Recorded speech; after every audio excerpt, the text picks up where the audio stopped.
Hey everyone, today we're taking a look at another starter deck. We're going to do our best to upgrade it with a budget of 15 rares and mythics. Today's deck is Crack the Case. This is a clues and detectives based Azorius deck that aims to draw cards, beef up detectives, and swing in for the win. So let's go take a look at what the game gives us, and then I'll show you how I decided to upgrade this deck.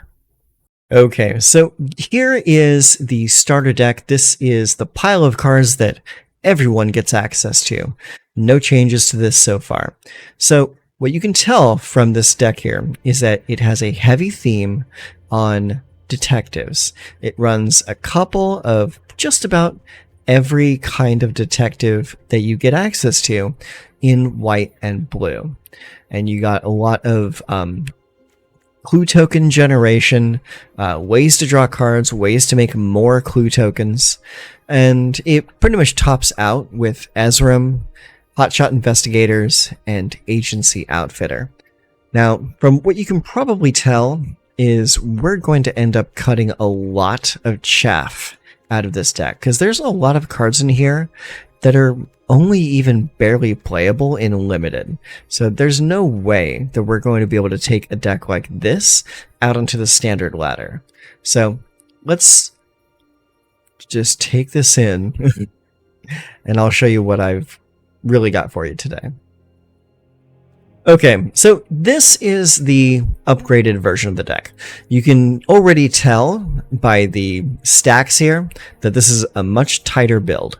So we are starting with Novice Inspector. We ramped that up to a 4 of, because it's a really good first turn drop, and it gives us clue tokens. And the clue token mechanic is really, really important to this deck. This deck kind of falls flat if you don't get to draw extra cards on your turn. So that's where the clue tokens come in.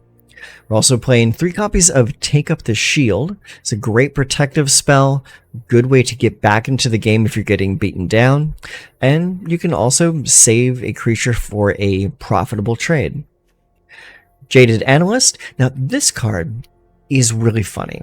Like, you look at it at face value and you think nothing of it. It's just a 3/2 defender that sometimes gets to attack.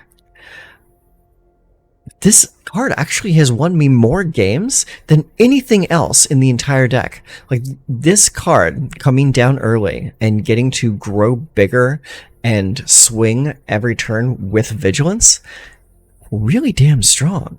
Really good. It's like, I'm not going to say this is like a tier 1 card, but as a role player in this deck, this card is solid. Next up, we're running 3 copies of Prof's Eidetic Memory, and this pairs perfectly with the Jaded Analyst. Because Prof's Eidetic Memory, if you don't know, when it comes into play, you draw a card. Then it says you have no maximum hand size. That really won't be relevant for this deck. At the beginning of combat on your turn, if you've drawn more than 1 card this turn, put X +1/+1 counters on target creature you control, where X is the number of cards you've drawn this turn -1. So already, just by playing this card and putting this in play, it draws you an extra card. And because you've already drawn 1 card this turn from your draw step, that's going to make sure that this card triggers. Now, when this card triggers, we also get to attack this turn with Jaded Analyst. And when we go to combat, we get to put a +1/+1 counter on Jaded Analyst. So it's just really strong synergy right here from just these 2 cards. And every turn that you draw more than just your card per turn, the Analyst gets better. Profs gets better. It's like the synergy is really good. Next up, we're running 4 copies of No More Lies. This doesn't really synergize with like the other theme of the deck, but it is a really good protective spell. When you need to save a key creature, or you need to prevent your opponent from playing something that's going to stop you from reaching your game plan, No More Lies is a pretty good spot, especially because it only costs 2 mana. I like that a lot. Next up, we have some Wojak Investigator. It's a 2/4 flying Vigilance for 3 mana. At the beginning of your upkeep, investigate once for each opponent who has more cards in hand than you. So, if you've dumped your hand, your opponent's holding back, you got Wojcik Investigator to help you draw more cards. Which, again, Okay, next up, Steam Core Scholar. This one is here specifically because it works really well with profs. And it also happens to be a detective. 2/2, Flying Vigilance. When it comes in, you draw 2 cards. Then, you discard 2 cards, unless you discard an instant, a sorcery card, or a creature with flying, of which there are plenty. You have 4 copies of No More Lies, 3 copies of Take Up the Shield, you have the Wojcik Investigators, they have flying, you have the Granite Witness, that has flying, and Ezram has flying. So you'll almost always have a target for Steam Core Scholar. And also, because the Scholar drawed you 2 cards, you're going to get to put 2 +1/+1 counters if you have a Profs in play. Next up, we have the man himself, Alquist Proth, Master Sleuth. 3/3 Vigilance for 3 mana. When he comes in, he investigates. He also has an ability that won't really come into relevance too often, but if you have the mana, might as well do it. X, white, blue, tap, sacrifice a clue. You draw X cards and gain X life. Pretty solid for getting you back in the game. But again, this style of deck is more of a beatdown style, so getting to that portion of a game where you need that ability doesn't happen too often. And then we have the Private Eye. This guy is weird, because as far as like lords go, he's really under the radar. He gives your other detectives +1/+1. Which is great. So you turn your Novice Inspectors into 2/3s, you turn your Steam Cores into 3/3s, so on and so forth. That's not really where the power of this card comes from, though. Where it gets its power is a secondary ability. Whenever you draw your second card each turn, target detective can't be blocked this turn. And when you're growing your boys all game long with profts and other likely spells, you're going to be hitting pretty damn hard with an unblockable detective. This is a pretty solid card. And like oftentimes, I will end up dropping a Private Eye into a profs or into sacrificing a clue token and just smashing face with it. It's a pretty solid card and really good at surprising your opponents because they're not going to see this coming. Next up, we have the Granite Witness. The Granite Witness is also a detective, so it does get the +1 from Private Eye. It is a 3/2 for 4 mana, but you're usually just going to be paying 3 mana to play it as a disguised creature. And when you flip it over for its disguise cost, you get to tap or untap target creature. So it is another way of sneaking in damage other than Private Eye. So if your opponent has a big pesky blocker, or maybe a flying blocker, or something that's going to stop you from winning the game, you can just flip this guy up. Sometimes you can even flip it up at the end of your opponent's turn to tap down a potential blocker, and then start swinging in next turn. And it also has flying and vigilance, 2 very relevant keywords for this deck. And topping us out, we have Ezram, the Agency Chief. This is 5/5 for 5 for a legendary creature, Archon Detective. Flying. When Ezram, Agency Chief, enters the battlefield, investigate twice. And then you can pay 1 mana, sacrifice an artifact. Ezram gains your choice of Vigilance, Lifelink, or Hexproof until end of turn. So you can give him the ability to attack safely without worrying about not having a blocker available on the crackback. You can give him lifelink, so you can get back into the game a little bit, or give him hexproof to make sure that your opponent can't remove him with spot removal.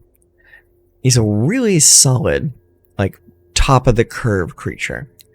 And honestly, like, I'm honestly surprised you don't see this card more often in just general play, because it is actually a pretty solid, like, control card. I like it a lot.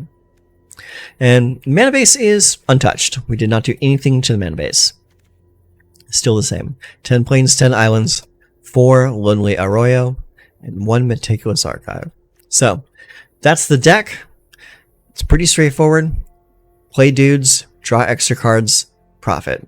Let's go play some games. And we have 3 lands, 2 No More Lies, Alquist, and Private Eye. So we unfortunately don't have a whole lot of turn 1 play. However, we do have No More Lies backing up our Alquist and our Private Eye, so it seems fairly decent. Let's give it a shot and see how far we get. Looks like our opponent is mulliganing. How far did they go, though? Okay, they mulligan down to 6 cards. So we're going to play the Lonely Arroyo first, because we don't have any turn 1 plays.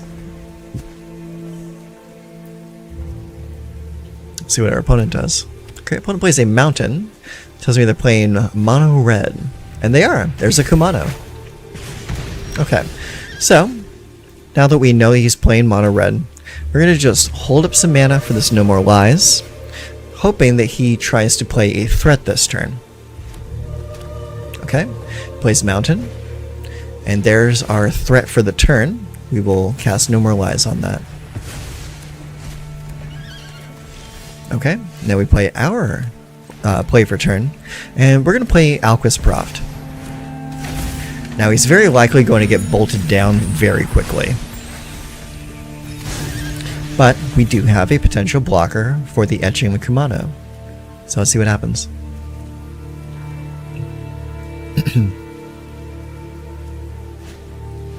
Okay, plays Ancestral Anger. And a Monetary Swift Spear.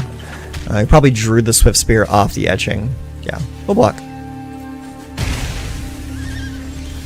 Alright, so let's go ahead. We're going to play... Do you want to play the Private Eye or the Jaded Analyst? I think we want to play the Jaded Analyst this turn. And then play the Island so that we can back up Counterspell mana. And also, we'll be able to play the Private Eye next turn, and potentially, if we draw another land, we can draw a card off of the Clue token and attack with the Jaded Analyst for 4. That is if he doesn't kill the creature this turn. Oh, nope, there it is. Okay, well that's him tapping out, so I'm going to No More Lies that. He does still get the +1 from the Monetary Swift Spear, so let's see if he tries to attack into my creature. And if he does, I'll just block. I will gladly block that. Oh, he's backing out. Smart move. Okay, so let's see here. So I'm going to draw a card off the Clue, and hopefully we draw into a land. We did. Perfect. So I'm going to play that land. We're also going to play Private Eye.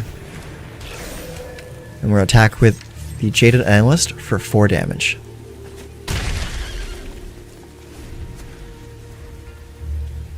That worked out pretty well.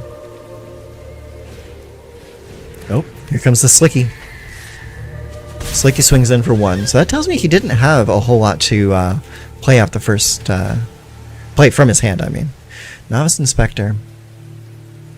Honestly, I think I'm going to keep the Inspector there, because that's going to give me access to a Clue token next turn. I will attack with the Private Eye.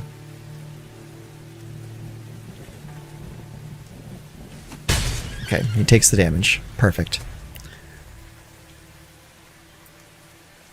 No. This is the upgraded version of the deck. Oh. And our opponent decided that enough is enough. Alright, so this hand looks totally playable. We have a Lonely Arroyo, Meticulous Archive, and a Plains. Novice Inspector, Alquist, Wojek, and a Granite Witness. So I will keep it.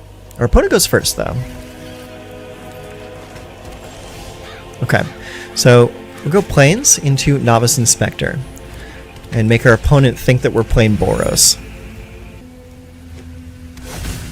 Phyrexian. Okay, so we're up against a Dimir build. Tenacious Underdog. Okay, so we don't have anything else to play this turn. So what I'll do is I'll play the Meticulous Archive and Surveil 1. Do we want to keep that land there? I think we do. I kind of want that land next turn. No attacks. I'm waiting to see. There's the third land. Okay, vampire. So he really does not want me countering his spells. Okay, so let's see here. Let's go another land right here, and I will play a Wojak Investigator. That Preacher of the Schism is going to be very troublesome, though. He probably has, like, removal backup too, though. Invasion of Amonkhet. Yeah, that's not going to be good. Discard a card, huh? I'll discard the Lonely Arroyo. What did I mill? Lands. Lands and No More Lies. Alright, yeah, I will not be blocking. Alright, so let's go Plains. And then I'm going to go Private Eye. And I will attack for 3.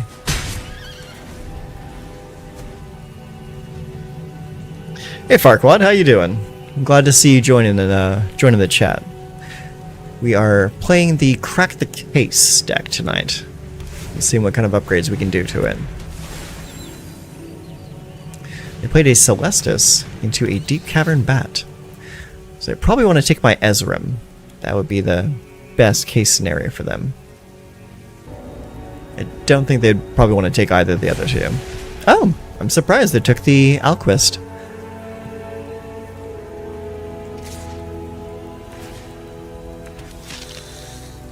Yeah, I will not be blocking. Are you coming at my face? Can't at my face. Oh my god. What a jerk. Okay, let's go ahead and play the Lonely Arroyo. And then I'm going to draw a card. Give our Wojak... Actually, do I want to give our Wojak or Private Eye unblockable? Let's give the Private Eye unblockable this turn. And we'll attack for both. Okay, take all the damage. And... honestly, I think that's it. Yeah, on the turn. And they gain a life, draw a card, discard a card. They discarded a Path of Peril. Now, what's in their graveyard versus what's in... oh, they played a Vein Ripper. That's not good. Not good at all. And I have a Novice Inspector in my graveyard. Yes. So that Invasion of Amonkhet's not that hot right now.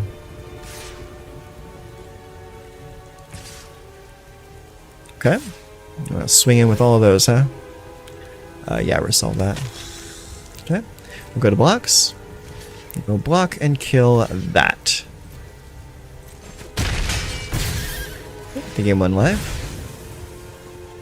Also, a 2 life change from losing a creature.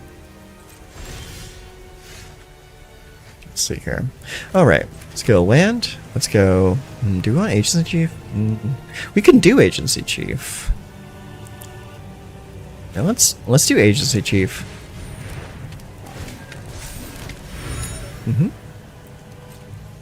And I will choose not to attack this turn. So I might be able to do something cool next turn. But we'll see what happens. I'm just going to keep this 1 mana open so I can sacrifice a clue token. Because they have 3 cards in hand. And I don't know how many of those cards are removal spells. Pass. Okay, so he's going to come in for 1, 2, 3, 4. If I kill any of those creatures, the Vein Ripper is just going to gain him more life. So I'm just going to let it all resolve, let it all come in, deal some damage. Pass, no blocks. Pass. Okay, he goes to 14. So I have 6, 7, 8, 9, 10, 11, 12. Oh no, he screwed me. Okay. And I can't give indestructible to my creature. And that Vein Ripper is going to kill me because all those creatures are going to die. Okay. Normally, I would just concede right now, but I want to see all those triggers go off. Go for it.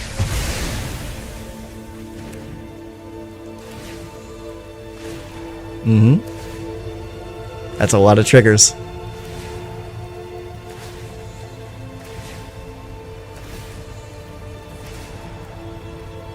Very, very well played, sir. Well played. I do not mind losing to that, because that was a cool interaction. And yeah, that is kind of like the general consensus on Farewell. It's like it's just too versatile. It nukes reanimator strategies, it nukes enchantment strategies, it nukes artifact strategies, it nukes creature strategies. Basically, the only thing it doesn't touch is planeswalkers and battles. That's it. It just exiles the hell out of everything else. So, I get it. I understand. I'm just saying, I'm not the target audience. Like, I see a card like Farewell, and I'm like, give me more. I'm kind of the problem. I'll keep this hand. Let's see. Well, let's start with the Lonely Arroyo.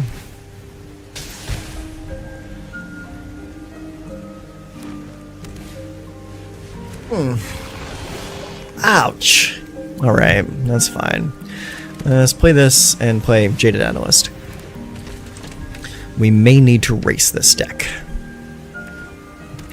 Alright, plays a Mirax. What is your game plan? What are you going to do this turn? A Storm Chaser Drake. Interesting. You sure about that? I don't think you'd want to attack. Let's see. Let's go play the Island. We'll play Profts. Draw a card. Jade Analyst gets to attack this turn. Jade Analyst gets a +1 counter. Attack for 4. Ow. And play an Inspector. I love Vigilance. Vigilance is one of my all-time favorite keywords. Right next to First Strike. First Strike is so much fun. Oh, the audacity.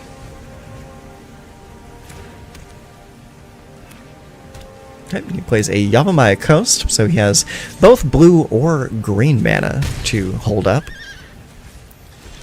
That means either color could be very good right now. Let's see.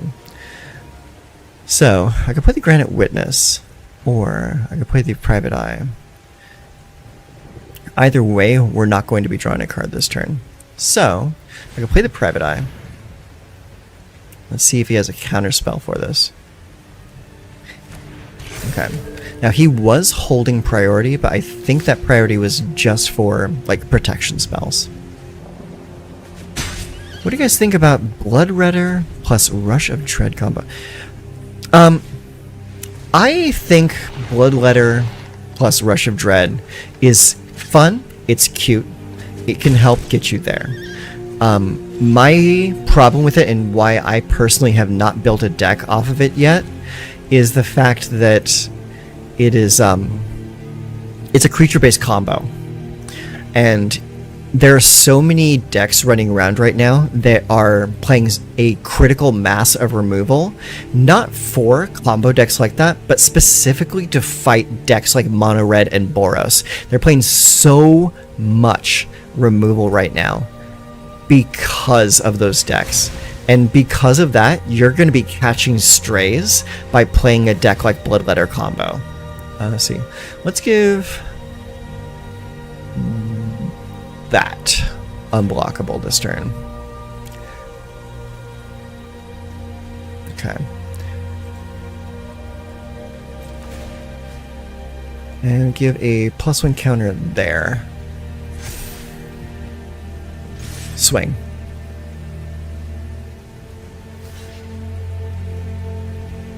He's going to play a card that's going to give his creature indestructible. It's fine.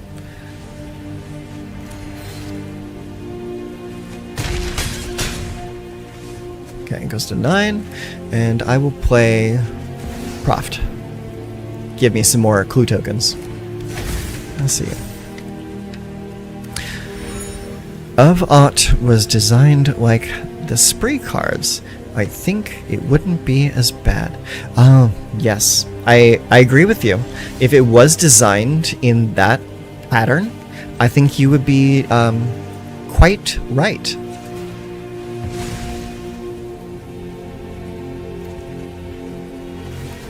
Because of the fact that like it says or more. That's kind of the thing.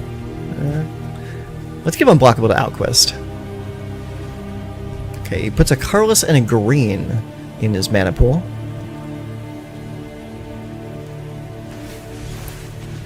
And he plays Boseiju on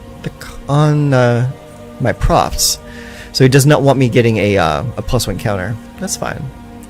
Let's bring in Decklist Archive.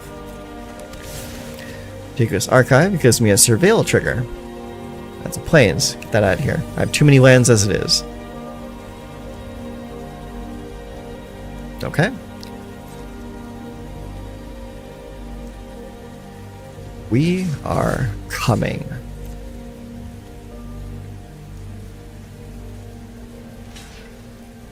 Alright, he wants to block there. That's fine. And block there. Does he have enough cards to save both of his creatures? Slip out the back. Okay. I get 2 more poison counters. He draws a card off of Audacity. That's fine.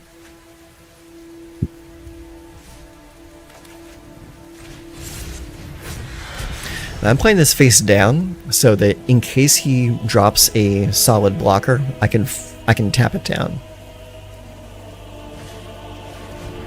Bloated Contaminator.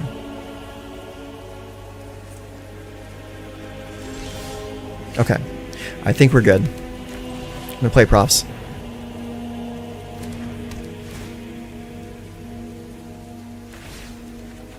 Okay. We are going to give Alquist Proft unblockable this turn. We're also going to give him a +1 counter.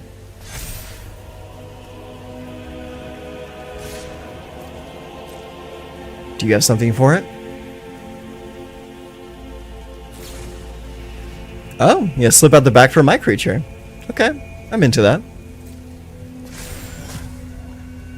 Very peculiar. I'm going to play Ezram now. Give me some more tokens. Do you have enough to give me 5 poison counters this turn? Oh, no. Cancel that. Pass, go to blocks. Oh, okay.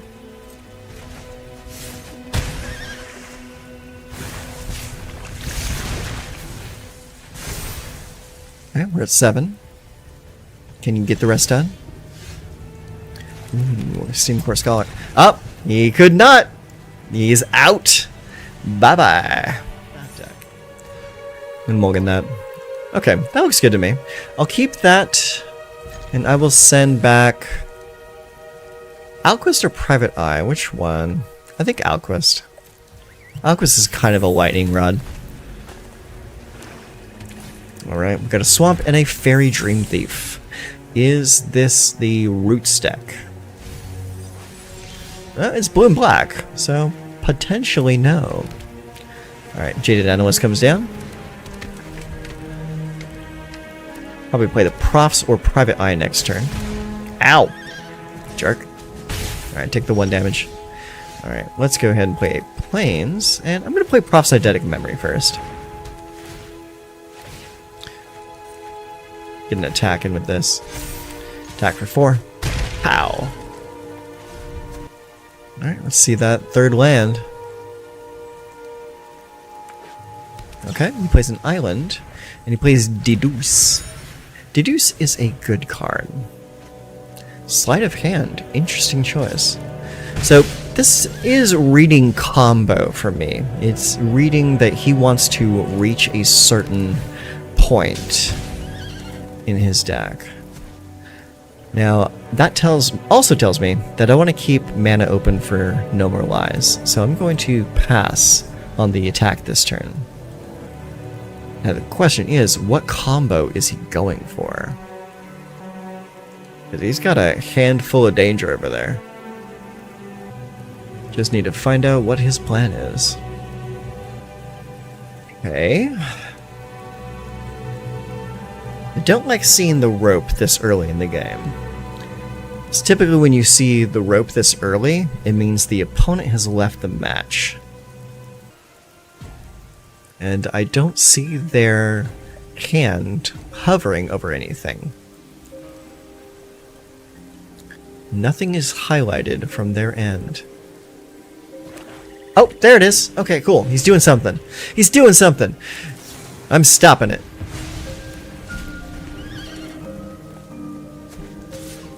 Yeah, hit me for one. That's cool. Alright, let's go and play this Plains. And I will play Alquist. Alquist comes in, we investigate, we activate to draw a card. Jade Analyst comes in, get another +1 counter on Mr. Analyst. Attack for 5. You're up, champ. It's possible that they their client locked up and they had to reload. Oh no, you stunted my analyst. Whatever shall I do? Alright, I'm gonna take that one. Alright, let's see here. Got 3 mana to play with.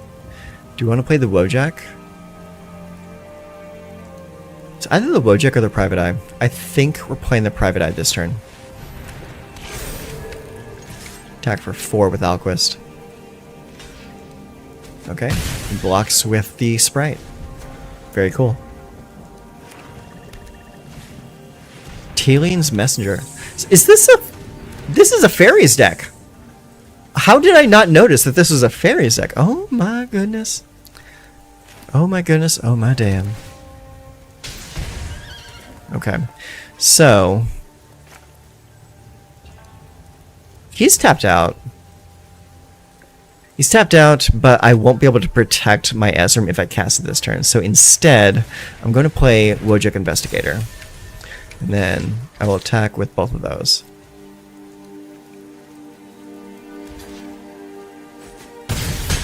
Alright, takes the 3. How peculiar. I was not expecting to see a Fairies deck today. Don't get me wrong, I'm happy to see it. I love Fairies. I think Fairies is an awesome deck. And you guys will absolutely be seeing my Fairies deck upgrade. Sleight of Hand, again. Is that like the 3rd or 4th Sleight of Hand he's played?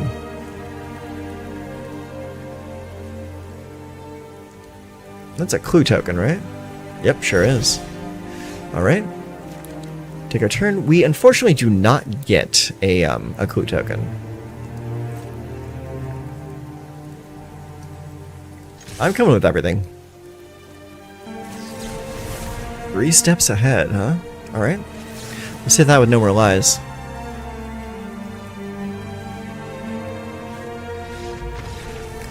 Good game, sir. Sir or madam. I don't know who you are. You could be anyone.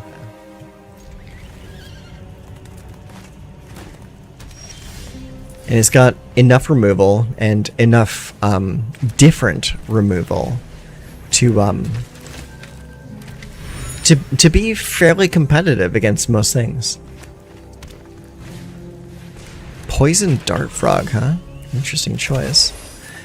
Let's go here, and do you want to play the Inspector or the Analyst? I think the Analyst. Attack for 1. Are you gonna block? Nah, I didn't think so.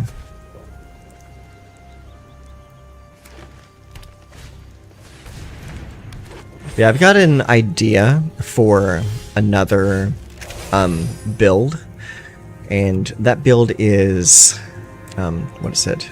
It is Rakdos. It's like Rakdos joins up Reanimator, but with like a decent like discard sub theme, also including aggressive sabotage, because I think like a really good way to set your opponent like off balance is to play discard and like get rid of their removal, get rid of the counter spells, get rid of things that they have to mess up your game plan, and I think you'll have a much better chance of winning games using a reanimator strategy if you rip up your opponent's hand while you're doing it. Also consider it on paper. It can be a wild deck to shovel it. Yes, yeah. And that's specifically like what I would want to do, is I would just want to build it because it's really cheap and it's kind of off the wall, and just take it to like your local F&M and just play some games. It doesn't really even matter if you win or lose, just play some games and have some fun. Let's see. Gosh. Opponent's down to one card left in hand. I don't know what they're going to do with that last card. So I think I'm just going to play Wojak. No attacks. Yeah, I've been playing with like a lot of different like budget builds, just because I don't have any like paper Magic decks other than like a handful of commander precons that I have to play with my brothers. But as far as like going down to an F&M for like a standard event, I mean, the last time I played an F&M in like standard was like 2014. So I'm a little bit out of the loop. Let's see. Next, I am going to attack with the Wojak. And see if they want to block with the Poison Dart Frog. Alright, give him that death touch. Pass.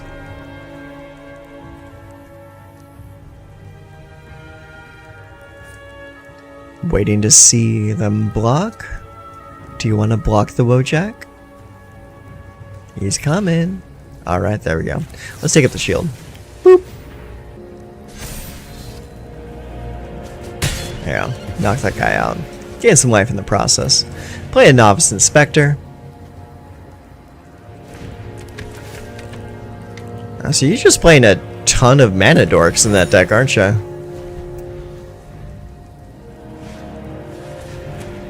I mostly play Pauper in Modern at my local LGS, but Standard is my vice.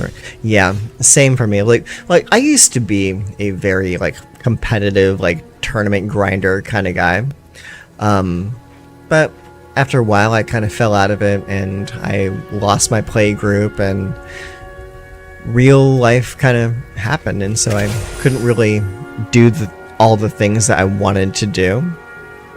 So I just kind of moved on with my life, and I didn't find Arena until I think a couple years ago. I got back into playing regularly around Kamigawa Neon Dynasty. Okay, we're not attacking it because you can block the Poison Dart Frog. But yeah, I came back with Neon Dynasty. Started playing more and more, and I got really into it. It's like I really enjoyed the way Arena plays, and for the most part you have everything in Standard you could ever want. Okay, let's activate this ability, draw a card.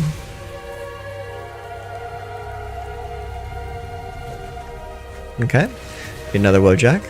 So we're going to give this unblockable.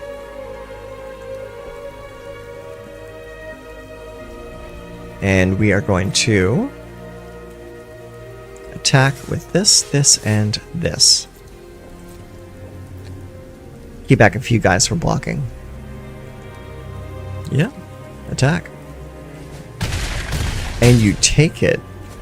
Well, that wasn't the smartest play, friend. But yeah, ooh. I'm assuming he's got something like really huge in his deck he wants to play, but he's just not drawing it. I feel ya. I'm a teacher and I've been in and out of Magic since OG. Yeah, I started playing Magic in '96. My first set was Ice Age. So I've been in and out of the game for a very long time. And activate ability. Yeah, I've been in and out of the game for a long time. Ooh, profts, nice. Yeah, give that unblockable. But we're not going to combat just yet. We're gonna play this profs. We're gonna draw another card and give that Wojek +2/+2. There it is. Alright, go to combat. Profs gives that +2/+2 counters. Alright, that's 6 unblockable damage. Good game, friend.